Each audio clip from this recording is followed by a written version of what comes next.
This room was just a giant blank builder-grade space, so I knew I had to give it some personality. I wanted something dramatic behind the bed, and I drew out an idea that I had, and then traced where the bed and the nightstands would be. This would help me to align everything. I measured the walls and marked out 6-inch cuts on the MDF. I don't have a table saw, so my Craig jig is one of my favorite tools. I put up the first board using a laser level and added adhesive and screwed the boards into place. I then added the bottom board and then pieced together the ends of the top and the bottom. Next, I added my 3-inch vertical MDF boards, making sure the spacing between each board was 12 inches. I countersunk and spackled all the holes. I then added quarter round just to finish the top. Once that was on, I cut the boards for the angled ceiling and put them into place using the same method as I'd used before. While everything dried on the wall, I painted the doors and the trim. Now to paint my feature wall. I chose a dark, rich green. The creamy paint I chose for the other walls really will make this wall pop. Man, don't you wish you could paint this fast in real life? The accent wall wasn't the only thing I updated in this bedroom, but it completely transformed the vibe in here. From the fresh paint to those little styling details, every change made such a big impact. I hope this inspires you to finally tackle that project you've been putting off. You never know how much it can elevate your space until you go for it. Today I'm sharing a very easy project that looks amazing when done. The first step is to attach the stencil to the wall with painter's tape. Take a good amount of spackle on the putty knife and drag it across the stencil. Make sure to fill in any spots you may have missed. Carry on to your other stencils. Remove the stencils, and if you have gotten spackle outside of the stencil, wipe it off the wall. Follow the instructions on your spackle for drying time. Ours was 24 hours.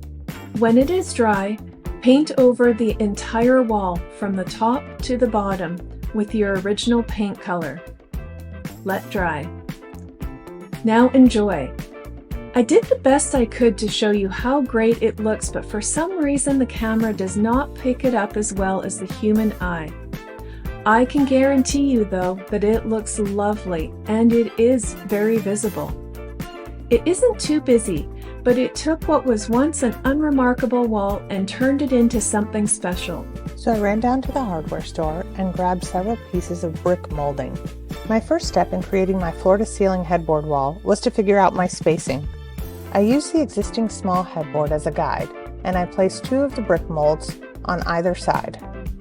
I secured these in place using just painter's tape for now so that I could step back and make sure that they looked the way I wanted them to.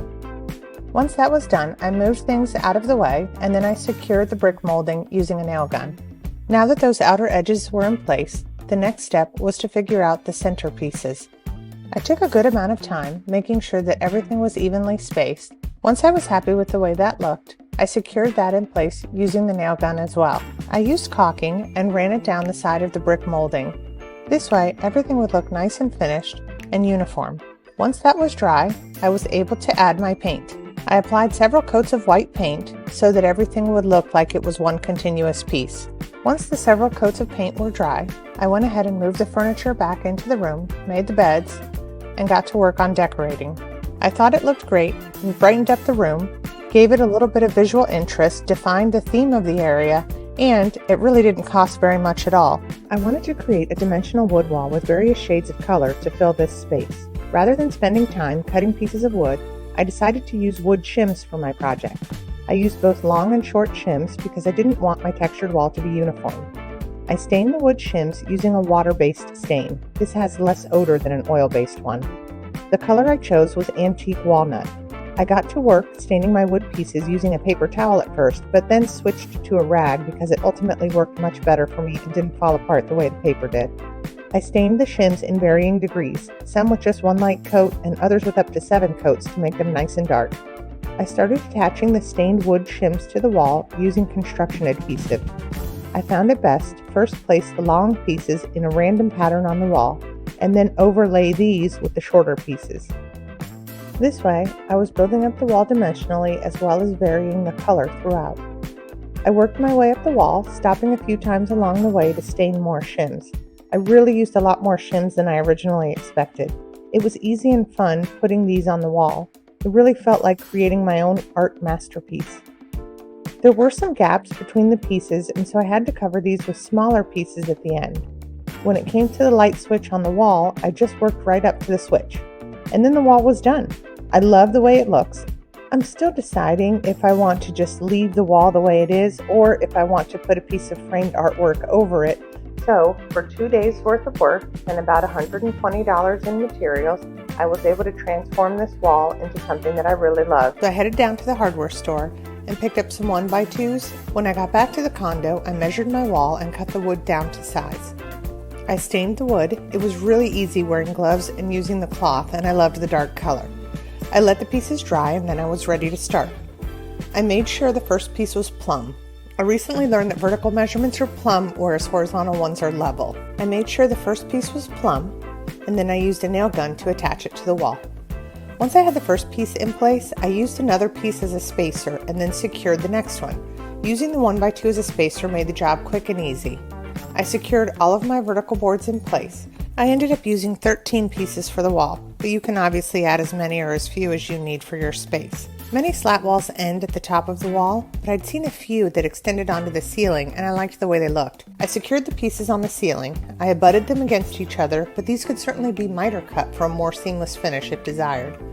I also cut the slat boards so as not to obstruct the outlet. I left some room to make sure that the wood wouldn't interfere with anything bulky that needed to be plugged in. The slat wall was looking good, but I wanted to make it more unique by adding light. I used LED strip lights with a remote control. These were really easy to use because they have an adhesive backing and could be stuck directly to the wood. I removed the backing and stuck them along the wall and also up onto the ceiling pieces. I chose to run the lights in alternate lines, but of course any pattern can be used depending on personal preference. Turning it on for the first time was exciting. The lights changed color with the remote, and my favorite was the cool blue light. I added a few more things to the room, including shelves in a matching color, curtains, and a bed. I love the uniqueness that the slats and lights gave to the room. I hope this inspired you to create a cool slat wall accent of your own. If you have damaged walls like I did, this budget-friendly repair requires no drywall skills whatsoever. I started with this bathroom that had mosaic tiles stuck on the wall as decorative elements. It just wasn't the style that I was looking for, but removing them and removing the old towel bar caused damage to the wall. In order to cover it up and also to give the bathroom the look that I was looking for, I ran down to the hardware store and picked up 2 sheets of beadboard. Then I measured and cut the beadboard down to size using a table saw. I attached it to the wall with my nail gun. It took no time at all. Since the beadboard is 4 feet wide, but my wall is longer than this, I needed to cut my second sheet and line it up next to the first. The next step was to add a wood border to the top. I used very inexpensive common board, and the size I used was 1x8. I measured the length I needed and cut it to size. Then I painted the top of it before attaching it to the wall. This way I didn't have to paint the top when it was in place, because I'd surely end up painting the wall accidentally if I tried that. When I attached the board, there was a small gap between the wood and beadboard, but it was easy to fill this gap using paintable caulking. Once that dried, I got started with painting. Here, you could really change the look of your room by painting the entire thing a dark gray or even black to make it look modern, or a bright blue for a nautical or coastal look. But I stuck with white for this particular bathroom. In order to finish off my beadboard accent, I added hooks. After that, I added my towels and a new shower curtain, and my quick little bathroom upgrade was complete. I really like the way it looks, and I'm glad I was able to remove the old mosaic tile on the wall without having to patch drywall or call someone in to make repairs. I hope this inspired you to update a wall in your room with a style that you love. I wanted to update this condo bedroom on a budget and in one day. I love the way picture frame moldings look, and I started by taping off a general idea of where molding would go and what the picture frame boxes would look like. I wanted mitered corners, so I set the saw at a 45-degree angle and started cutting my pieces. When I cut the corresponding pieces, like the 2 sides or the top and bottom, I stacked the pieces together and cut them together so that their sizes were truly identical. I had marked the wall with a pencil where my pieces needed to go, so the next step was to apply my adhesive on the back side of the molding and attach it to the wall, using a level to make sure that everything was straight. I would recommend not adding too much adhesive so that it doesn't get all over the wall when you end up pushing the molding onto the wall itself. I did have a spot where I had to go around an outlet. In this area, I just made straight cuts at the top and bottom of the outlet area. I also made sure that my mitered corners were as tight as possible, and they really did go together very well, and any small gap was filled with some caulking in the next step. I started caulking the places where the molding met the wall to cover up that small gap and give it a professional finish. I caulked it on the inside and outside of all of the picture frame sections. Sometimes the caulking goes on perfectly smoothly, but sometimes it just doesn't. Either way, all I did was run my finger along the area to smooth down the caulking. Once I had the molding in place, it was ready for paint. We ended up with this dark gray with a bit of purple undertone. I used the Wagner paint sprayer that I had received from another project, and I was able to get this wall painted incredibly fast as a result. In this room, I also replaced the flooring and added nice big baseboards. And here's the result. I love the way the furniture sits in relation to the picture frame molding, and I love the way the accent wall makes the room look. Most of all, I love that I did it myself and that it cost under $50. I hope that this inspired you to create an accent wall of your own. Thanks for watching Home Talk, and see you next time. These floral decals and placed them along the side of the door frame. I cut the decal and repositioned it. I continued up along the door frame, making sure to wrap the flowers. I added a few leaf decals sparingly. Head to Dollar Tree and pick up 3 glass carafes. Take twine and wrap, tie, and secure around the glass, and clip parts of the plant off. Add water to the glass bottles, and then add clippings to the water. Hang a curtain rod and add more twine or rope from the rod. I'm gonna go right down the center and just cut them in half so that I have that flat edge to go flush against the board. Space the noodles out with a little bit of spacing in between, and then attach them also with the staple gun for some added stability. I worked in sections of about 4 at a time, sprayed a little bit of spray adhesive on, and then just kind of used my hands to firmly work the leather into the channels. I trimmed the edge at the corner and then just tucked it over and secured it tightly with a little bit of spray adhesive, and then also more of the staples. Once that corner was secure, I just worked my way down. I printed a deer design from my computer and traced it on a clear Ziploc bag. I cut a square hole in the cardboard box using a utility knife. Next, I taped the Ziploc bag design over the hole. Then I placed the box in front of the wall. I turned my cell phone light on. I put it inside of the box at the opposite end as the design, and I closed the lid. Put covers over the windows. I traced the design on the wall using a pencil. Once I was done, I turned the lights back on and was ready to paint. I was careful to work from top down and left to right so I didn't smudge the wet paint. When it was completely dry, I removed the remaining pencil marks with an eraser and damp rag. I fell in love with this beautiful floral fabric. We measured the wall to make sure we purchased enough. We knew we needed 3 panels, so we had them cut accordingly. We started in the corner and used a staple gun to secure the fabric in place. After that, we used spray adhesive to ensure the fabric was well secured. Before drying starts, gently smooth out all air bubbles. Don't forget to overlap about 1 inch with each panel for a smooth transition, and line up your patterns as best you can. Once all panels are hung, smooth and staple along the bottom about 1/4 of an inch above your baseboard. Using an X-Acto knife, cut fabric starting in the top corner going down. This will help to make sure the fabric does not stretch or tear. Place your knife between the baseboard and a credit card to help you make the perfect straight line. Gently cut around any outlets. I think you'll be amazed at what you can create using discarded furniture I took some bamboo sticks, which I had purchased from Amazon, and I measured the length of the front of the drawer. I cut the bamboo sticks to this length, decided that I was going to remove and discard the top drawer. I removed the old doorknobs from the remaining drawers, and then I sanded them down lightly. I spaced out my bamboo sticks, and then I applied them, simply using liquid nails. I took the drawers and the cabinets outside, and I spray painted them. While I was outside, I also cut a thin piece of plywood so that it would replace where that top drawer was that I had removed. I simply slid this into place and continued painting the entire nightstand. I added new pulls, which I had purchased online as well.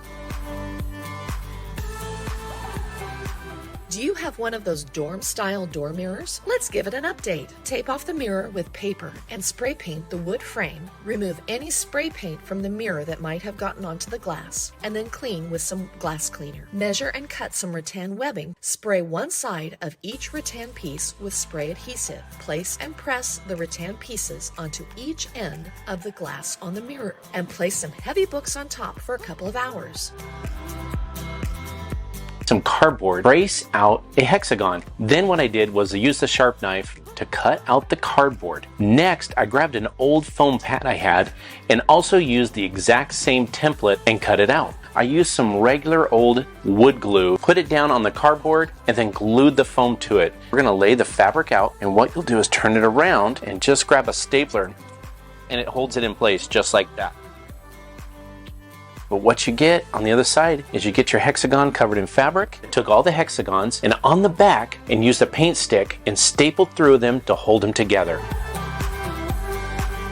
Grab some pegboard hooks and shelves from your local dollar store and buy some inexpensive pegboards. Do you have leftover peel and stick wallpaper? Lay your wallpaper face down on a table and position the pegboards on the paper with a few inches of space between each pegboard. Outline each pegboard with a pencil and cut out each piece of wallpaper, including an additional inch outside the outline. Cut out the corners of the wallpaper. Peel the backing off the wallpaper and lay the pegboard face down on the sticky side of the paper. Press down firmly, wrap the outer edges of the wallpaper up and over the side edges of the pegboard. Take a screwdriver, pencil, or other poker-type object and poke holes through the wallpaper and into the pegboard holes. Hang the pegboard with the hardware provided so it is secure on the wall. Line up with the wallpaper pattern on your wall with the covered pegboard. Insert the pegboard hooks into the wallpapered pegboard to hold your keys.